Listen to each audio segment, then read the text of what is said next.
A far-right paramilitary organization has found success in recruiting law enforcement officers in America's largest cities. That's according to a recent investigation from NPR, which found this information through leaked records. The investigation shows active officers in New York City, Los Angeles, and Chicago on membership rosters, with Chicago showing the greatest representation of the three. Joining us now with more is Odette Youssef, domestic extremism correspondent at NPR. We did also reach out to the Chicago Police Department, which said it does not have anybody available for an interview at this time. But Odette, we are very glad to have you. Now, that organization trying to recruit members of law enforcement is the Oath Keepers. Who are they? That's right. So the Oath Keepers are a far-right anti-government organization. I think a lot of people may have heard of them most recently in relation to the riot at the U.S. Capitol back in January. So far, NPR has followed at least 21 people with alleged ties to the Oath Keepers who have been charged in relation to the riot at the Capitol. And this is a group that has really focused its recruitment on law enforcement personnel and current and former military. Before we go on, the Oath Keepers, is it an extremist organization, paramilitary? Members are vowed to, uphold the Constitution, but only as they see it? So the Southern Poverty Law Center considers it to be an extremist anti-government group. It's kind of a loose collection of individuals and chapters across the country, and that's absolutely right. You know, they take an oath to vow to protect our constitutional rights against all enemies, foreign and domestic. What is the appeal with law enforcement, either to law enforcement, and why is that the focus of recruitment efforts? You know, that oath to protect against all enemies, foreign and domestic, and to uphold the Constitution is an oath that many military, members of the military take when they enter service. And so the idea of leaving service, but still committing to upholding that value is very appealing. When I spoke to some of the people that we found in the Chicago Police Department who acknowledged that they had been a member of the Oath Keepers, at least one of them told me, that's the very reason why he joined the group. What is so controversial, he said, about vowing to uphold the Constitution? So I think the appeal really lies in that echo of the service that they entered military service to uphold.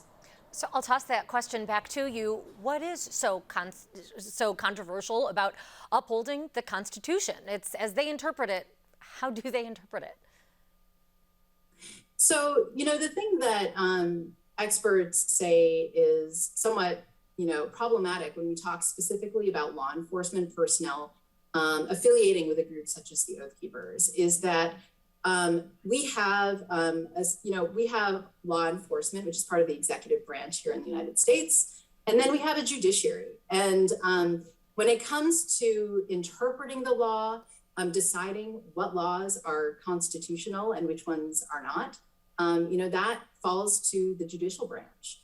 And so the concern that gets raised around having police officers or sheriffs designate themselves as interpreters of the law, the ones who can decide whether something is constitutional or not, that raises some concerns around whether they are in fact applying the law equally and whether they are applying the law as it has been interpreted by the courts. Some of the very issues that the country is watching play out in the Rittenhouse trial right now with vigilantism, paramilitary. Now, you found, bringing this back to Chicago, that there were, I believe, 13 members of the Chicago Police Department who were on the membership rolls of these leaked records of Oath Keepers rosters. What more can you tell us about the involvement of Chicago police? So the tricky thing about the records that were leaked is that it doesn't give any good indication to us of when the person was a member of the Oath Keepers and whether their participation is still active. So we reached out to all 13 of these individuals. As I mentioned, I was able to speak with two. Some of the others denied that they had ever been members of the Oath Keepers. and several actually simply didn't respond. Those that we did contact told us that this was in their past, that they didn't, they weren't currently active in the organization. They told me that they didn't actually understand what was so problematic about it.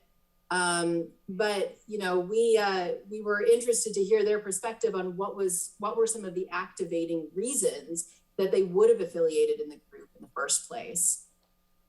And Odette, Chicago showed more representation in the Oath Keepers, even than some of the comparable cities. CPD is smaller than the Big Apple's police force, and yet I think it was 13 CPD officers versus only a trio or so from New York. Why is that, and was that surprising to you?